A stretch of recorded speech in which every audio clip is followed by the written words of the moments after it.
en nuestro segmento de opinión, con 77 votos, la Asamblea aprobó la semana pasada la Ley Orgánica de Gestión de la Identidad y Datos Civiles, que entre otras decisiones permite cambiar el orden de los apellidos y también sustituye la palabra sexo por género en el documento de identidad. ¿Qué implicaciones tiene aquello? Los grupos LGBTI están de acuerdo con esta disposición. Hablamos de este tema en la tertulia de hoy.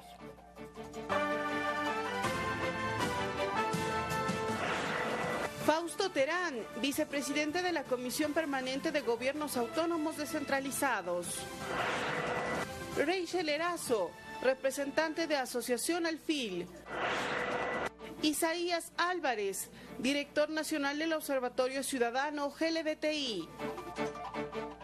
Muy buenos días, señores, señora, gracias. Asambleísta, quisiera empezar con usted preguntándole por qué el cambio que se ha hecho a toda esta institución que representa el registro civil.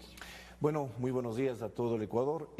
Básicamente esta ley viene desde 1976, es decir, una ley caduca que no ayudaba en absoluto para nada para lo que es la modernidad y ante todo que estaba de acuerdo a la Constitución. Era imprescindible cambiar, modificar, reformar esta ley. Así es que eso lo hemos hecho. Ahora, también se habla de que precisamente se tenía que alinear con la Constitución de 2008, la Constitución de 2008 también con las prácticas actuales, evitando así, se ha dicho, la discriminación. Y en este sentido, uno de los puntos probablemente que más polémica ha despertado en ciertos grupos y en otros no, tiene que ver con el cambio de, en este caso, de sexo por género. Quisiera saber también cuál es la opinión de ustedes y darles la bienvenida, Rey. Bueno, muchas gracias por la gentil invitación. Represento a la plataforma del Pacto Trans, representante también de Asociación Alfil, y en este sentido, en principio, pues hemos observado que, por un lado, la aprobación con los 77 votos tiene un adelanto y un retroceso, porque, por un lado, tenemos el hecho del reconocimiento del género, pero el hecho de que sea opcional, es decir, que permanece primero el dato principal, el dato duro, que es el sexo, que es la biología, que precisamente en el marco de la campaña Mi Género y Mi Cédula proponíamos que sea de manera universal, por cuanto el sexo es lo que se refiere a la íntima corporalidad, y eso tranquilamente podía ir a la partida de nacimiento. Sin embargo, el género, que es lo visible, como social, culturalmente las personas sin excepción nos identificamos, puesto que todos y todas tenemos género, vaya en el documento, que es un documento público. O sea, solamente género y no sexo. Por supuesto, porque el sexo se refiere a la biología. Entonces, al decir, bueno, ahora tiene todo el mundo en el DNI, que así se llamará, tendrá la palabra sexo y tendrá la opción de cambiar a género, pues es como ponerlo en una subdivisión, ¿no? O sea, se lo contrapone en ese sentido. ¿Qué es lo que ustedes piensan, Isaías, con respecto a evitar esta discriminación, que es un poco de lo que se ha venido hablando, ¿no? Bueno, nosotros creemos que el dato reivindica un derecho. Como organizaciones que formamos parte de la Federación Ecuatoriana de Organizaciones LGBTI, que aglutinamos a más de 60 organizaciones de todo el país, creemos que es un hecho histórico. 18 años después que se despenaliza la homosexualidad, donde las personas trans eran quienes afrontaron esto, hicieron público ante la sociedad ese descontento y esa discriminación que se sufría, creemos que hoy en día eso se ha reivindicado.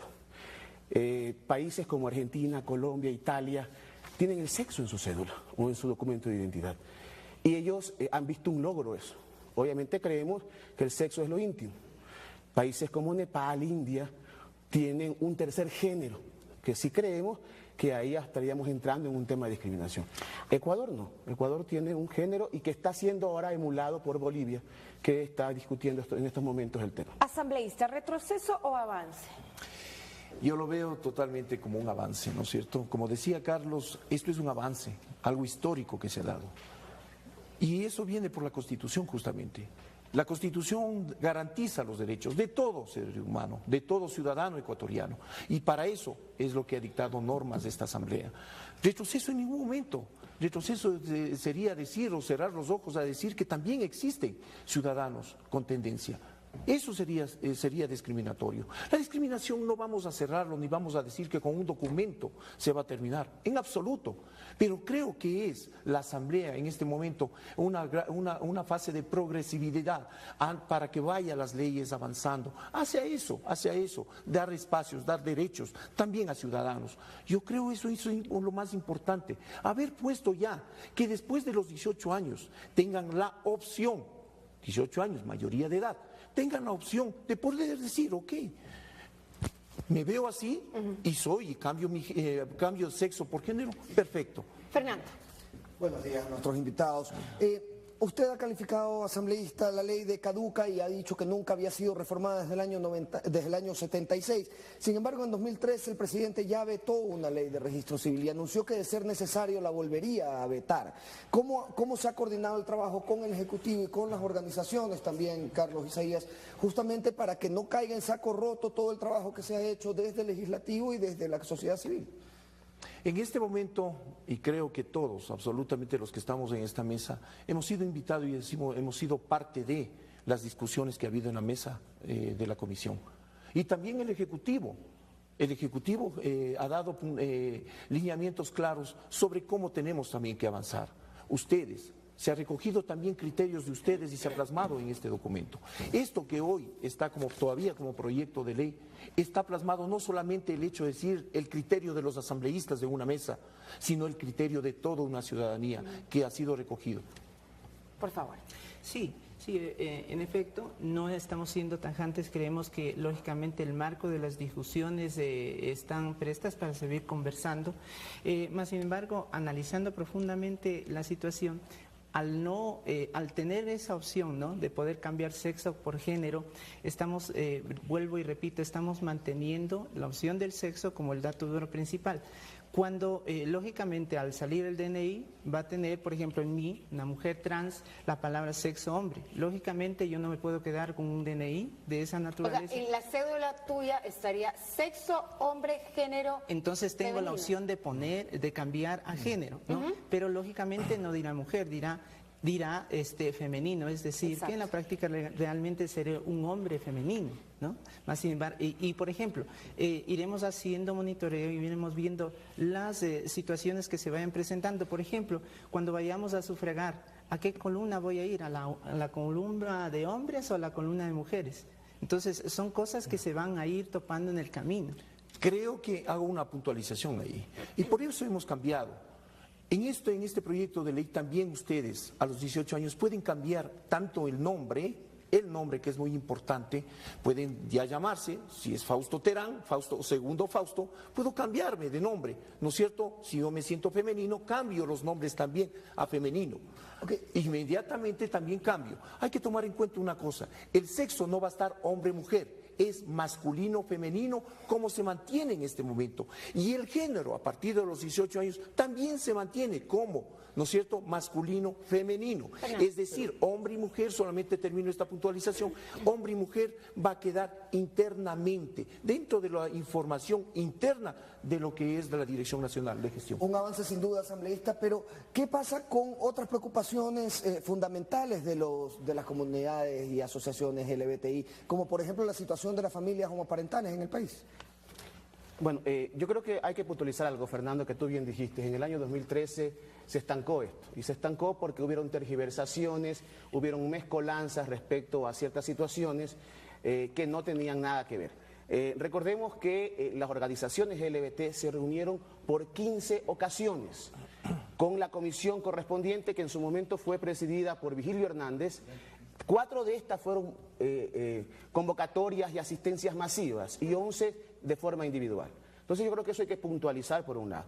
Por otro lado, yo creo que el legítimo derecho que tienen las organizaciones LGBTI para luchar por la igualdad de derechos ante la ley no va a descansar, ni con esta ley, ni con las que vengan, si es que todavía tenemos vacíos y estancos respecto a esto de aquí. Se ha dicho que uno de los argumentos es precisamente evitar la discriminación. ¿Creen ustedes que con este pequeño paso, que probablemente para ti también tiene un poco de retroceso, pero al mismo tiempo se va en ese camino de evitar la discriminación, de garantizar los derechos ya de la Constitución para todos y mira, todas. Yo no dudo de que la intención en ese camino está dada, ¿no? Y dado el hecho de que inclusive hubo un debate al interior del propio bloque de Alianza País con los 77 votos, e inclusive algunas intervenciones de los colegas del señor asambleísta, en los cuales, por ejemplo, hay una asambleísta que manifiesta que es una ley discriminatoria de la manera como se aprobó.